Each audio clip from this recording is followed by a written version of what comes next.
And we're back in the room. Welcome back to the channel. As you can see, a little bit of a change of scenery. We're not in the UK, funny enough. We're in Marbella. Been here for the last 4 days now. Here for another 4 days. Just about to head off for a run. I'm trying to figure out actually a path to run. I'd normally run down Puente Romano, but I want a sort of a different route. As much as I normally love seeing where I go when I run, which is a bit weird because a lot of people hate running back and forth, I actually like it. Just from a pain point of view, I feel like it's more painful running when you know how long's left. But yeah, I just want to change the scenery this time. I was actually going to go to the gym. However, the gym I've paid for the week is closed on Sunday, which is a bit annoying. But good, I suppose, because I'll get a run in instead. How do people film like this? My arm is killing from holding it like this. But anyway, yeah, the gym's closed. The gym I actually paid for the week, it's a really nice one actually.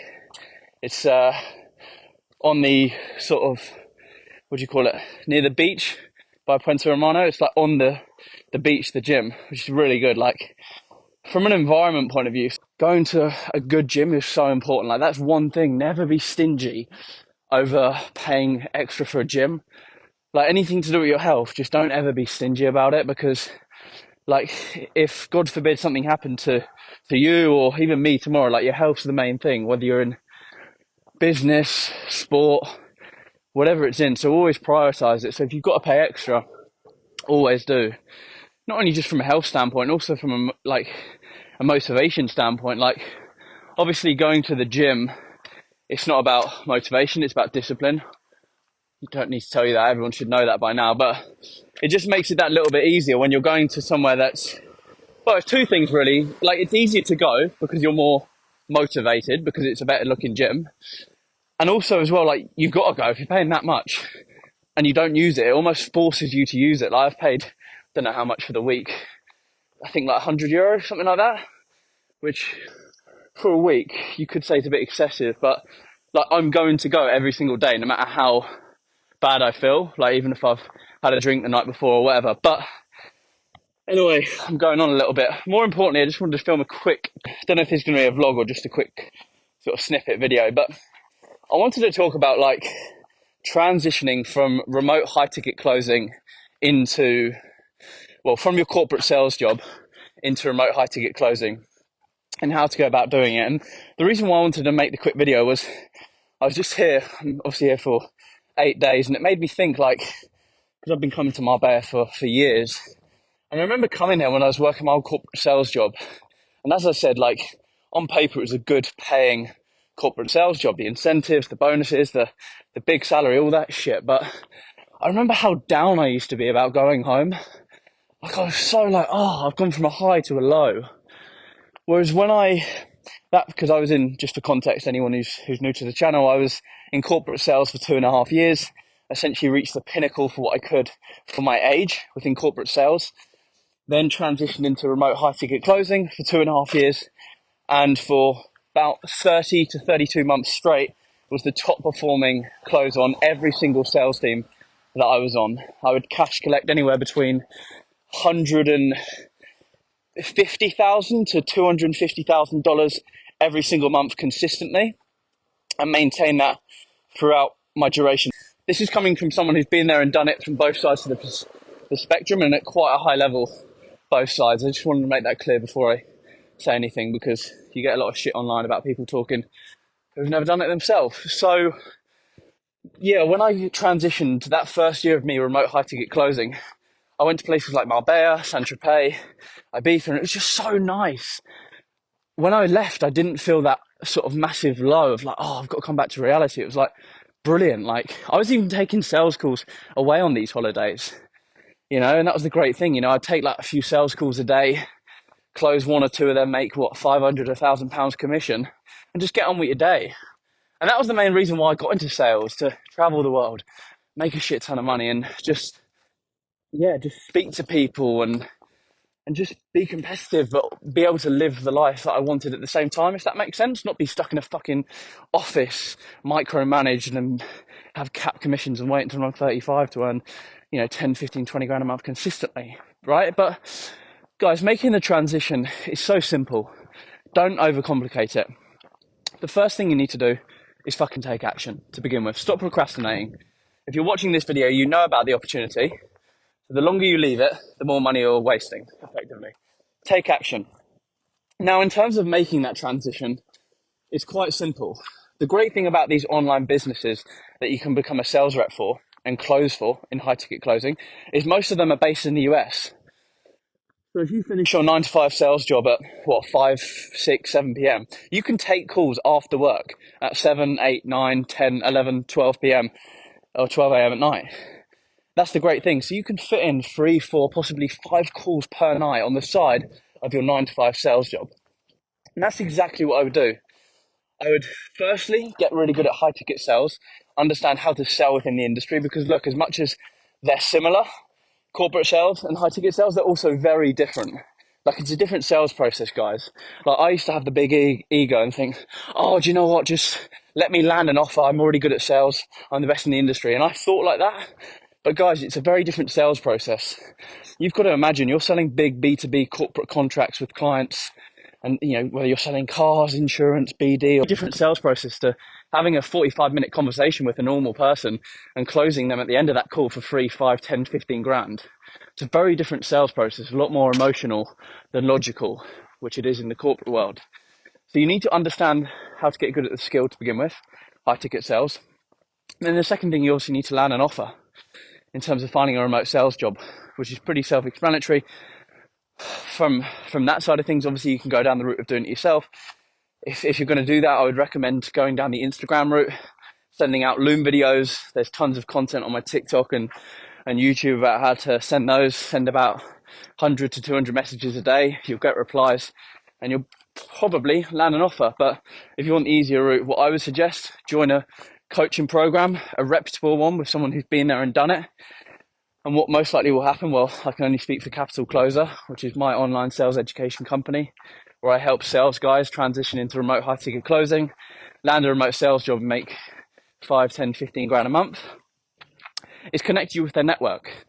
Because as much as this industry is people talk, so if you're a really good closer, what normally happens if you create your own offer is they naturally want to be connected with people you train, because that's the best they can get that you're no longer closing. So that's one thing that we do inside Capital Closer, is connecting people with the right opportunities via my network once they're ready and once they're trained.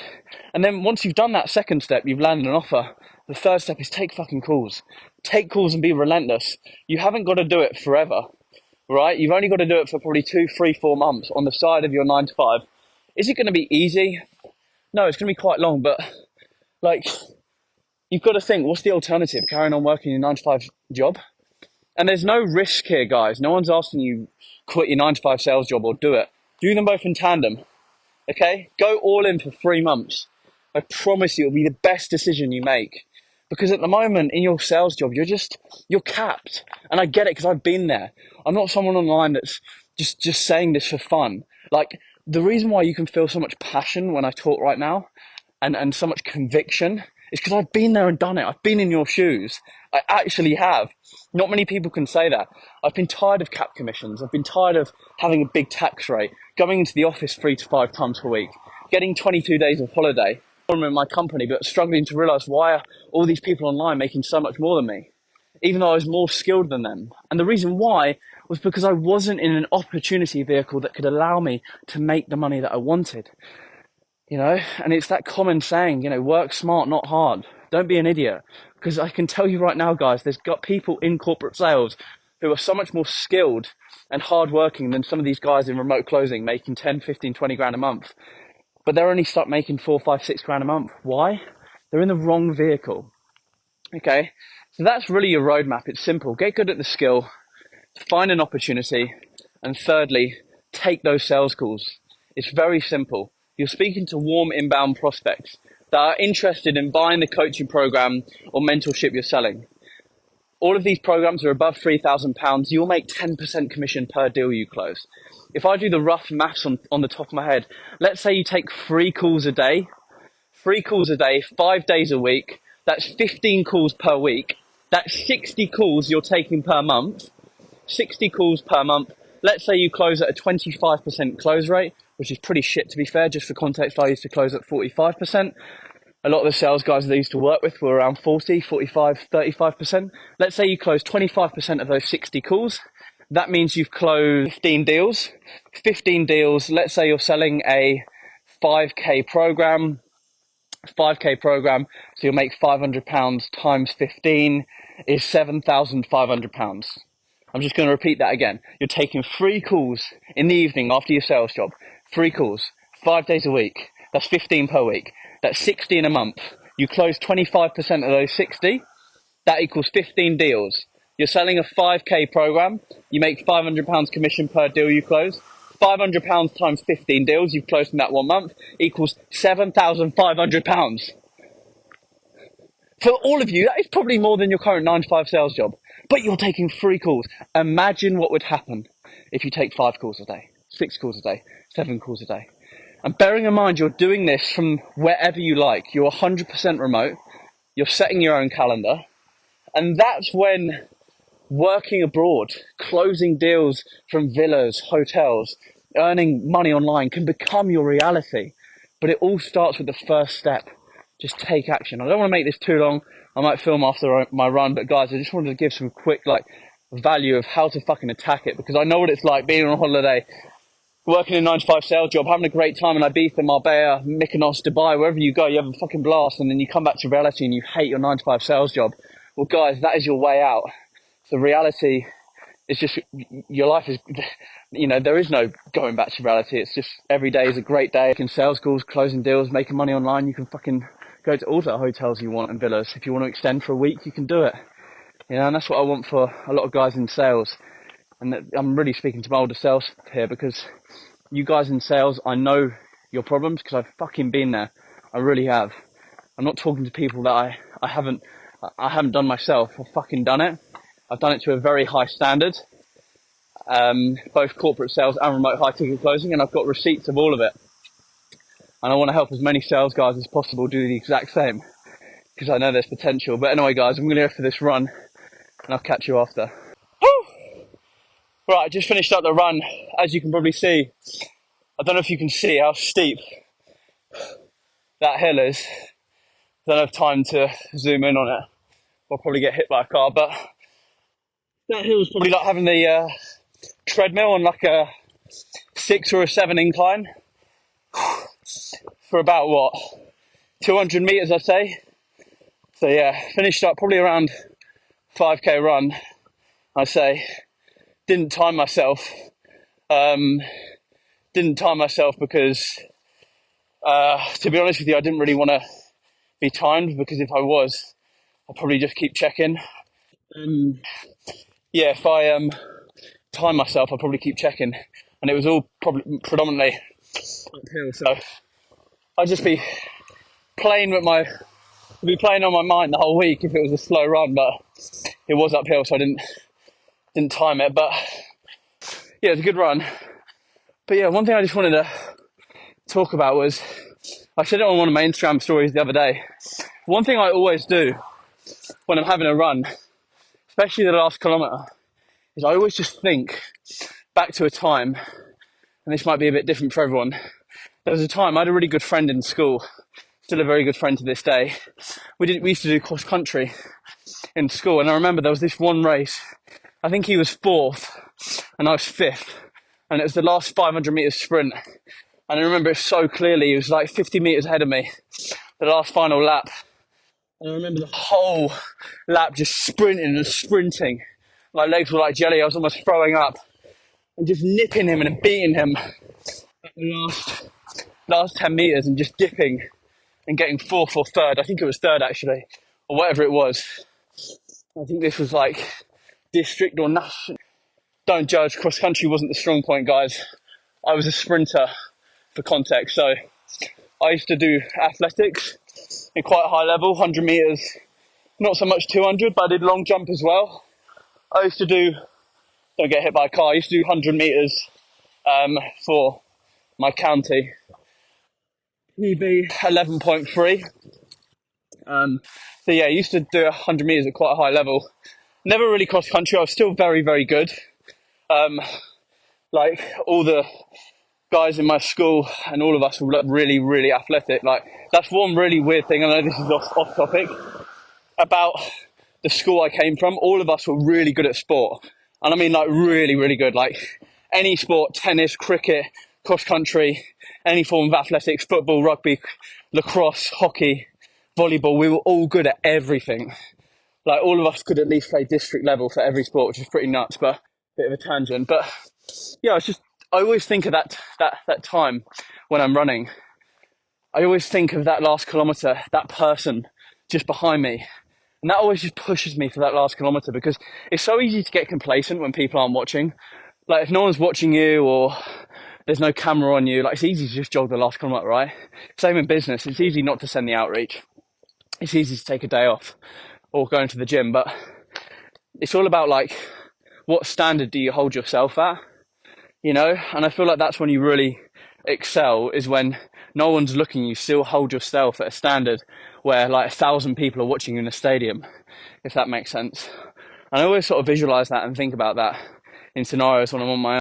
But yeah, I think adopting that mindset, especially if you're in sales, is so, so important. Like if you're in sales, you should only really be in it for two different reasons. One, you're extremely competitive, and two, you want to make a shit ton of money. And I think more specifically with remote high ticket closing, that's why it's so good to be in if you're in sales, because you're paid purely for your performance. So if you close more deals than the other person, there's no if, buts or maybes, are they better than you? Because you're paid for your performance, right? So the person who makes the most is the best. Whereas with corporate sales, there's so many different external factors like how long have you been in the company and what commission structure and does the boss like you and all that shit. But again, that's why remote high ticket closing it allows you to be in a competitive environment where you've got uncapped commissions, you're paid for your performance and not for your time, and you can essentially work as much as you want. Like if you want to take 6 calls a day, take 6. If you want to take 10, take. For me as well, being on sales teams, I'm gonna have to try and wrap this up quick because I've got to go out, but being on sales teams where there's like 8 sales reps when I was closing full time was so good because it pushed me to take 10 calls on a Sunday. Like no one works on a Sunday, but because I knew there were great salespeople I was working with and they were going to maybe beat me, I always took calls on a Sunday. And I think, you know, using your competitive sort of drive in and funneling into the right vehicle is so important. Like you're wasted being in corporate sales. That competitive nature, like you can't really excel. There's too many limiting factors that stop you. Tax rate, your age, like this whole conception, someone's coming, you've got to be like fucking 30 or 40 to earn like 10 grand a month consistently. If you're in a corporate job, it's just pathetic, you know? Whereas in remote high ticket closing, like if you're good, it's normal in your first 3 to 6 months to make 10, 15 grand a month if you're good and on a good offer. Like as you've probably seen in one of my YouTube videos, my first month transitioning into remote high ticket closing, I made $21,848. I don't say that to be like, oh yay, good for me. I say it just to purely show you that if you have sales ability, you have a very good work ethic and you've got a lot of sales ability already and willing to work very hard, like you can make that money. I was a bit of an anomaly, like it's pretty rare to make that money in your first month, but over a 3-6 month period, it's doable. But I don't want to go on too much. Keep this video short. And yeah, I'll see you in the next video.